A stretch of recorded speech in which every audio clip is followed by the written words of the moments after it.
मंचावर उपस्थित असलेले आमचे सहकारी मित्र आणि लोकप्रिय आमदार राणा जगजित सिंह पाटील जी,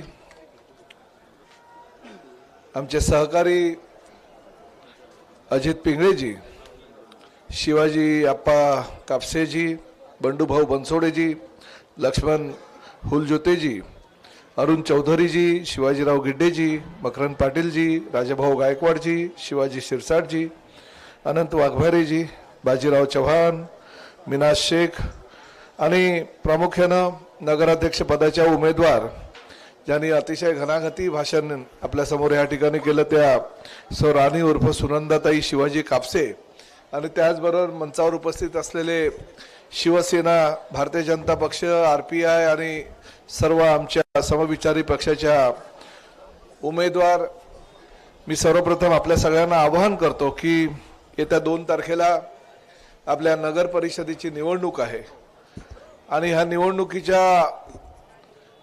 मध्ये आपल्याला ह्या सर्व महायुतीच्या उमेदवारांना प्रचंड बहुमताने विजयी करायचे आहे। आजच्या या सभेला उपस्थित राहण्याची मला संधी आपण उपलब्ध करून दिली त्याबद्दल मी सर्व कळंबवासियांचा मनापासून आभार व्यक्त करतो। मला सुरुवातीला असं वाटलं होतं की आप्पा कापसे यांनी गेल्या अनेक वर्षामध्ये म्हणजे 25 वर्षाच्या त्यांच्या राजकीय कारकिर्दीमध्ये जी काही विकास कामं केली त्या विकास कामांच्या जोरावर उमेदवार ह्या ठिकाणी अजित पिंगळे आणि कापसे देतील आणि महायुतीच्या माध्यमातून जो उमेदवार निश्चित होईल त्याला कळमकर निवडून देतील। परंतु मी या ठिकाणी ताईंचं भाषण ऐकलं आणि भाषण ऐकल्यानंतर मला असं वाटलं की आरक्षण जे महिलांचं पडलं ते योग्य पडलं,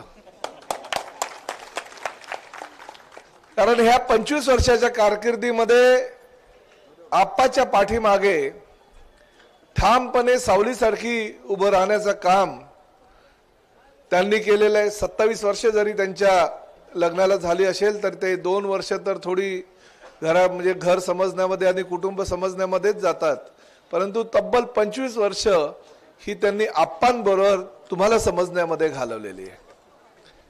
आणि कुणाच्या अडीअडचणीमध्ये आप्पा वेळ देत असतील तेव्हा वेळ आप्पा सर्वसामान्य जनतेला देतात। मुंबईला किंवा इतर ठिकाणी काही कामाला जात असताना घरामध्ये ताई एकट्या असताना आमच्या महिला भगिनींच्या तक्रारी त्यांच्याकडे आवर्जून यायच्या आणि त्या महिला भगिनींच्या तक्रारी काही आप्पांच्या माध्यमातून तर काही स्वतः सुद्धा ह्यापूर्वीच ते आपल्या लोकप्रतिनिधी म्हणून सोडवायचे हे त्यांच्या भाषणात आज सिद्ध झालेलं आहे।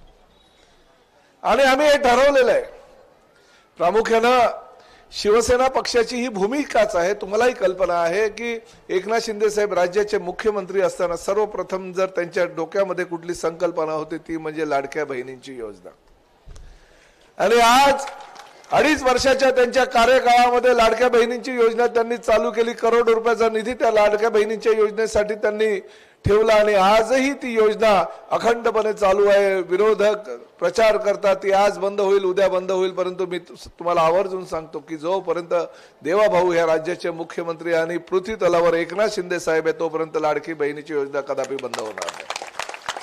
कारण ह्याच लाडक्या बहिणींनी आम्हाला फक्त सत्ता दिली नाही तर सत्ता कशी द्यावी हे सुद्धा दाखवलेलं आहे। तब्बल 288 आमदारांपैकी 232 आमदार हे या महायुतीचे त्यांनी निवडून दिले आणि त्यात सर्वात मोठा वाटा होता तो आमच्या लाडक्या बहिणींचा होता, विसरून चालणार नाही।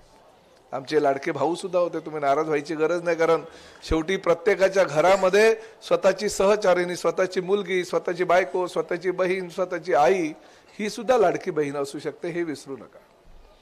आणि आपण तिच्याच माध्यमातून तिच्याच आशीर्वादानं आज मार्गक्रमण करतो हे सुद्धा आम्ही सगळ्यांनी समजलं पाहिजे। आणि त्या माध्यमातून खरोखर आज राणा पाटील आणि आमच्या आदरणीय पिंगळे साहेबांनी ह्या विकासाच्या बाबतीत अनेक सूचना ह्या ठिकाणी केल्या।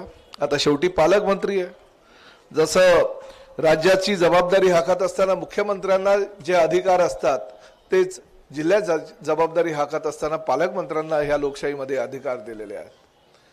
त्यामुळे अनेक विकास कामं आजपर्यंत राणा पाटलांच्या माध्यमातून किंवा अजित पिंगळेच्या माध्यमातून किंवा आप्पांच्या माध्यमातून ह्या कळमचे झालेले आहेत, परंतु पुढे फार भविष्य उज्ज्वल आहे असं म्हणायला हरकत नाही. कारण केंद्रामध्ये नरेंद्र मोदीजींची सत्ता, राज्यामध्ये देवेंद्र फडणवीस आणि आदरणीय आमच्या एकनाथ शिंदे साहेबांची सत्ता आणि ह्या पालकमंत्री म्हणून ह्या जिल्ह्यामध्ये काम करत असताना प्रताप सरनाईकांना पालकमंत्री म्हणून दिलेले अधिकार, त्याचं जर मिश्रण केलं तर खरोखर हे कळमचं जे विकासाचं स्वप्न आहे ते विकासाचं स्वप्न आम्ही पूर्ण करणार. आणि ते पूर्ण करत असताना काही गोष्टी या ठिकाणी मला आवर्जून सांगायच्या. प्रामुख्यानं पाण्याच्या बाबतीत काही वावड्या या ठिकाणी उचलल्या जातात. लोक सांगतात मी या ठिकाणी आमदार आहे, मी ह्या ठिकाणचा खासदार आहे, मी ही योजना आणली, ती योजना आणली. मला तर 1 वर्ष झालं पालकमंत्री भरून कुठली योजना त्यांनी आणलेली काही आठवत नाही. परंतु हो, एक मात्र नक्की की आमचे पिंगळे पराभूत उमेदवार जरी असेल तरी सातत्याने ह्या कळमकरांच्या पाठीमागे ठामपणे उभे राहतात आणि सातत्याने ते मागणी करत असतात. राणा पाटील जरी ह्या विधानसभेचे आमदार आता नसेल तरी ह्या विधानसभा मतदारसंघामध्ये ज्या ज्या काही सुखी सुविधा हव्या त्या सुविधा सातत्याने डीपीसीची बैठक असो किंवा इतर बैठका असो त्या प्रत्येक विषयामध्ये ते मांडत असतात आणि त्यामुळे ह्या कळमचा विकास आता झाल्याशिवाय राहणार नाही. आता महायुतीचं सरकार आहे. मला पिंगळ्यांचं तुमचं खरोखर कौतुक करायचंय. मला असं वाटलं की आता महायुतीची सभा आहे, मला सांगितलं प्रवेशाचा काही कार्यक्रम आहे. बोल प्रवेशाचा कार्यक्रम आहे, कुठल्या प्रवेशाचा? म्हणजे भारतीय जनता पक्षामध्ये काही लोक येणार आहे की शिवसेनेमध्ये येणार आहे? परंतु एवढे कलाकार आहात तुम्ही, बरोबर बघा भारतीय जनता पक्षामध्ये पण प्रवेश दिला आणि शिवसेनेमध्ये सुद्धा प्रवेश केला, म्हणजे खऱ्या अर्थानं महायुती केलेली आहे. आता पुढल्या वेळेस येईल काही सभा वगैरे असेल तेव्हा आरपीआय वगैरे आपल्या मित्र पक्षांना पण 1-1, 2-2 लोक द्या असं बोलता कामा नाही. तर वरिष्ठ नेते नेहमी आम्हाला सांगत असतात की तुम्ही फक्त भाजप सेना युती करता आणि आमच्या आरपीआयच्या लोकांना मात्र विश्वासात घेत नाही. बरोबर आहे की नाही साहेब? त्यामुळे न्याय जसा आपल्या कार्यकर्त्यांना आपण देतो तसाच आपण आपल्या समविचारी सहकारी पक्षाच्या कार्यकर्त्यांना सुद्धा द्यायला पाहिजे. ही भूमिका सुद्धा भविष्यामध्ये आपल्याला ठेवायची आहे आणि त्या माध्यमातून कामं करायची आहेत. आता काही विकासाच्या बाबतीत जर सांगायचं असेल तर कळंब शहरातील विविध विकास कामांसाठी 6 कोटी रुपयाचा निधी मंजूर करण्यात आलाय. त्यामध्ये शहरातील प्रमुख मंदिर आणि महापुरुषांचे पुतळे, उद्यानांमध्ये लहान मुलांसाठी आधुनिक खेळणी सुद्धा जे 10 कोटी रुपये शिंदे साहेबांनी आमच्या पिंगळेंना दिले त्यापैकी 6 कोटी रुपयाची वर्क ऑर्डर झालेली आहे. परंतु 10 कोटीवर पिंगळे साहेब थांबू नका. पालकमंत्री म्हणून शेवटी सगळं काय राज्य शासनाकडनं आणलं तर मला तरी काहीतरी देऊ दे तुमच्यासाठी, मला पण काहीतरी मागा आणि ह्या कळमकरांच्या ज्या मागण्या त्या पूर्ण करा असं मग आवर्जून ह्या ठिकाणी तुम्हाला सांगतो. 100 खाटांचे उपजिल्हा रुग्णालय आपल्याला करायचंय. कळंब शहराला अत्याधुनिक आरोग्य सुविधा देण्यासाठी 100 खाटांचे उपजिल्हा रुग्णालय उभारण्याचं प्रस्तावित आहे, काम चालू आहे. लवकरच जागा निश्चित करून ते सुद्धा आपण लवकरात लवकर पूर्ण करू याची खात्री मी तुम्हाला देतो. शहरातील अंतर्गत रस्ते व नाले बांधकाम यासाठी 70 कोटीचा मोठा प्रस्ताव आलेला आहे. कळंब शहरातील अंतर्गत रस्ते, नाली बांधकाम आणि मूलभूत सुविधांच्या उन्नतीकरणासाठी 70 कोटी रुपयाचा प्रस्ताव हा तयार केलेला आहे. त्याला लवकरात लवकर मंजुरी देऊन आचारसंहिता संपल्यानंतर त्या कामाला सुद्धा आपण कशी सुरुवात करायची ते आपण ठरवायचं आहे आणि लवकरच राणा दादा आम्ही सगळेजण ह्या ठिकाणी येऊन त्याचंही भूमिपूजन करू. 68 कोटी रुपयाची पाणी पुरवठा योजना जी एकनाथ शिंदे साहेब मुख्यमंत्री असताना मंजूर झालेली आहे. काही लोक बोलतात ही योजना आम्ही आणली, काही लोक बोलतात ही योजना आम्ही लवकर पूर्णत्वास, परंतु एकनाथ शिंदे साहेबांनी मुख्यमंत्री पदाच्या कार्यकाळामध्ये ही योजना मंजूर केलेली असल्या कारणानं पालकमंत्री म्हणून या जिल्ह्याचा एक प्रमुख व्यक्ती म्हणून मी तुम्हाला आवर्जून सांगतो की ती योजना लवकरात लवकर आपण चालू करू आणि त्या कायमस्वरूपी जो तुमचा पाण्याचा प्रश्न आहे तो दूर करू. शहरभर सीसीटीव्ही नेटवर्क करण्याची काही सूचना आम्हाला आलेली आहे आणि त्यानुसार कळंब शहरातील नागरिकांच्या सुरक्षिततेसाठी विविध ठिकाणी अत्याधुनिक सीसीटीव्ही कॅमेरे बसवण्याची योजना ही अंतिम टप्प्यात आहे. त्यामुळे महिलांवरील अन्याय किंवा चोरी किंवा छेडछाड यांना आळा घालण्यासाठी ह्या सीसीटीव्हीची यंत्रणा आपल्याला खूप कामाला येणार आहे. जे नव ते कळंबसाठी विशेष लक्ष देण्याची ही पालकमंत्री म्हणून माझी भूमिका आहे आणि त्यामुळे जे जे काही नवीन करायचं ते ह्या कळंब शहरासाठी निश्चितपणे पालकमंत्री म्हणून मी करेल असंही आवर्जून ह्या ठिकाणी सांगतो. पूर्ण विकास आराखडा ह्या कळंबचा तयार आहे. 10 वर्षाच्या विकासाचा सविस्तर आराखडा योजना मी तयार करायला सांगितलंय।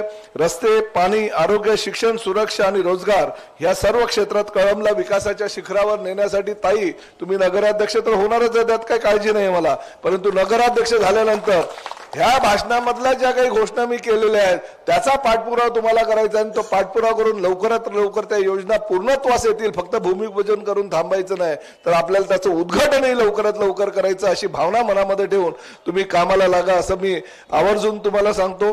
कारण शेवटी काही लोक फार मोठ्या प्रमाणात या शहरामध्ये रील्सच्या माध्यमातून किंवा अजून काही व्हिडिओच्या माध्यमातून काही ना काही हे सोशल मीडियाच्या माध्यमातून लोक सर्वसामान्य जनतेची फसवणूक करत असतात। मला सांगावं, अतिवृष्टी आली होती, एवढी भयानक अतिवृष्टी ह्या मराठवाड्यामध्ये आली। मी स्वतः पालकमंत्री या नात्यानं ह्या जिल्ह्यामध्ये हजर होतो। एकनाथ शिंदे साहेब ह्या जिल्ह्यामध्ये हजर होते आणि त्यामुळे आम्ही हजर असताना फक्त थांबलो नाही, आम्हाला फक्त फोटो सेशन करायला आम्ही गेलो नाही, तर आम्ही सर्वसामान्य गोरगरीब जनतेची विचारपूस करण्याला, शेतकऱ्याची विचारपूस करायला त्यांच्या गावामध्ये पोहोचलो, त्यांच्या घरामध्ये पोहोचलो। चालता येत नव्हतं, गाडी जात नव्हती, मोटरसायकल जात नव्हती, तर आम्ही बोटीतनं आमचा जीव मुठीत धरून आम्ही त्या ठिकाणी गेलो, कारण सर्वसामान्य जे पूरग्रस्त लोक आहेत त्यांना आमची मदत मिळाली पाहिजे। प्रत्येक घरामध्ये जे साहित्य देता येईल तेवढं साहित्य दिलं, एवढंच करून थांबलो नाही। तर गुरंढोरं ज्यांची जनावरं गेली होती, मी जाहीर केलं की नाही, मी माझ्या वाढदिवसाला बाकी काही करणार नाही, परंतु माझ्या जिल्ह्यातल्या जे पूरग्रस्त लोक आहेत त्यांची जर गुरंढोरं वाहून गेली असेल तर प्रत्येकाला ही घरामध्ये गाय देण्याची भूमिका मी घेतली आणि 101 गाय ही प्रताप सरनाईक यांनी स्वखर्चानं जाहीर केली। ते आचारसंहिता संपल्यानंतर आपल्याला तेही कार्यक्रम तो करायचा आहे, परंतु खिशातून पैसे खर्च करून शासनाचा निधी नव्हे तर वैयक्तिकरित्या खर्च करण्याची धमक सुद्धा शिवसेनेच्या नेत्यांमध्ये आहे, भारतीय जनता पक्षाच्या नेत्यांमध्ये आहे। तुम्ही तर फक्त या ठिकाणी येता, शोबाजी करता, रील्स काढतात, टीव्हीचे कॅमेरे घेऊन जातात, वृत्तपत्रामध्ये बातम्या रकानेच्या रकाने भरून आणता, परंतु काम मात्र शून्य आणि सर्वसामान्य जनतेला फसवण्याचं काम तुम्ही गेल्या अनेक वर्षापासून करताय। जसं राणा पाटलांनी सांगितलं की तुमच्याकडे मागणी केली होती मुख्यमंत्री असताना, परंतु ती मागणीची पूर्तता तुम्ही केली नाही। परंतु जसं आमचं सरकार आलं तशाच पद्धतीने ह्या सरकारनं जसं तुळजापूरला 1850 कोटी रुपयाची निधी दिली, तसाच करोडो रुपयाचा निधी ह्या कळमसाठी किंवा ह्या धाराशिव जिल्ह्यासाठी दिलेला आहे आणि तो सुद्धा विसरता कामा नये। आज आप्पांच्या माध्यमातून अनेक वर्षे विकास कामं किंवा विकासाची गंगा ह्या कळम शहरामध्ये फिरते आणि ती विकासाची गंगा जोपर्यंत आप्पा तुम्हाला हवाय तेवढा निधी देण्याची भूमिका पालकमंत्री म्हणून माझी राहील, काय काळजी करू नका। तुम्ही फक्त निधी मागा, परंतु शासनाने पाठवलेल्या त्या निधीतनच तेवढं मिळेल, नाही तर तुम्ही सगळ्याच्या सगळ्या निधीकडे आला तर बाकी धाराशिव आहे, उमरगा आहे, भूम आहे, परांडा आहे, सगळीकडचे लोक पण येतील। त्यामुळे योग्य तो निधी तुम्हाला उपलब्ध करून दिला जाईल आणि ह्या कळमचा विकास केला जाईल, एवढं आवर्जून मी ह्या ठिकाणी सांगतो। परत एकदा आपल्या सगळ्यांना शुभेच्छा देतो, परंतु एक मात्र वचन करा। आज ह्या ठिकाणी मी प्रचार सभेला येत असताना मला अनेक राणादादांनी ते किस्से सांगितले ह्या जिल्ह्याचे, ते किस्से कधी कधी मला नवीन असंच वाटतं, कारण आमच्याकडचं राजकारण ह्या शहरातलं फार वेगळं असतं, तुमचं राजकारण वेगळं असं, जसं आता स्टेजवर दोन्ही पट्टे घातले गेले तसं, तर आम्हाला काही असं परिचित नसतं कधी। परंतु शेवटी विकास करणारा व्यक्ती, विकास करणारा एखादा पक्ष जर आमच्या सोबत असेल तर त्यांना सोबत घेऊन जाऊन ह्या जिल्ह्याचा, ह्या शहराचा विकास करण्याची भूमिका प्रताप सरनाईकची सातत्याने राहिलेली आहे। म्हणून प्रताप सरनाईक आज चौथ्यांदा आमदार आणि ह्या जिल्ह्याचा पालकमंत्री झालेला आहे। त्यामुळे मी परत एकदा आपल्याला सगळ्यांना हात जोडून विनंती करतो की 2 तारखेला मतदानामध्ये आपली प्रमुख भूमिका आपण निभवा आणि आमच्या लाडक्या बहिणींना खास हात जोडून विनंती करतो, तुमचा लाडका भाऊ म्हणजे एकनाथ शिंदे साहेबांनी जी योजना चालू केलेली आहे ती कधीही बंद करणार नाही अशी हमी देत असताना आमच्या दुसऱ्या लाडक्या बहिणीला या ठिकाणचं नगराध्यक्ष करा अशी विनंती करतो। रजा घेतो। जय हिंद, जय महाराष्ट्र, जय भीम। देश विदेशातील प्रत्येक घडामोडींचे लाईव्ह अपडेट मिळवण्यासाठी आता साम टीव्हीच्या सर्व सोशल मीडिया प्लॅटफॉर्मला लाईक, फॉलो आणि सबस्क्राईब करा। तसंच सर्व नोटिफिकेशनसाठी बेल आयकॉन प्रेस करायला विसरू नका।